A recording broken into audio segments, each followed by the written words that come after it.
Koala Lou, written by Mem Fox, illustrated by Pamela Lofts, read to you by the Storybook Lady. There once was a baby koala so soft and round that all who saw her loved her. Her name was Koala Lou. The emu loved her, the platypus loved her, and even tough little Koala Claus next door loved her.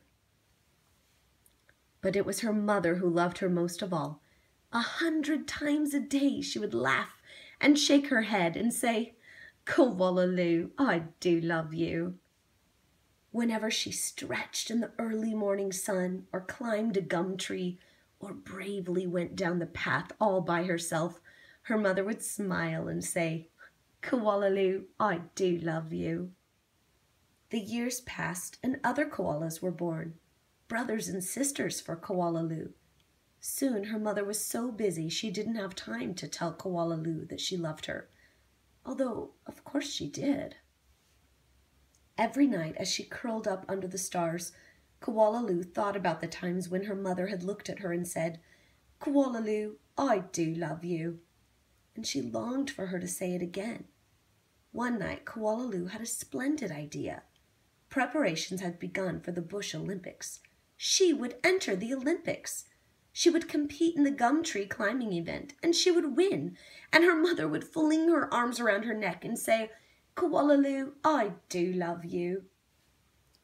Koala Lou began her training right away. She jogged and puffed and lifted weights and panted. She hung from a branch with one claw at a time till she ached. She did push-ups till her stomach hurt. And last of all, she climbed the tallest tree that she could find, over and over and over again. Sometimes her mother would watch her and ask, "How you going, Blossom?" "Fine, just fine," Koala Lou would reply. At last, the day of the Bush Olympics arrived. Koala Claus had also entered the gum tree climbing event, and everyone knew how fast she was. But Koala Lou wasn't scared. She saw her mother in the crowd and imagined her saying again, "Koala Lou, I do love you." Her heart was filled with hope. It was Koala Claus who went first. Her climb was a record-breaking 22 meters in 70 seconds flat. The spectators whistled and cheered and wildly waved their party hats. "Can I do better than that?" wondered Koala Lou. "I must." As she stepped toward the tree, a hush fell over the crowd. "On your mark," said the kookaburra. "Get set, go!" Koala Lou leapt onto the tree.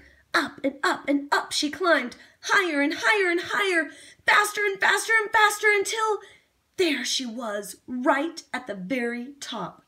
The spectators roared and clapped and stamped their feet. But she wasn't fast enough. In spite of all her training and all her hoping, it was Koala Claus who won the gum tree climbing. Koala Lou came in second. Koala Lou went off and hid. She heard the shouts of the Bush Olympics and cried her heart out. First stars of evening appeared in the sky. Koala Lou crept home through the dark and up into the gum tree. Her mother was waiting for her. Before she could say a word, her mother had flung her arms around her neck and said, "Koala Lou, I do love you, and I always have, and I always will." And she hugged her for a very long time. The end.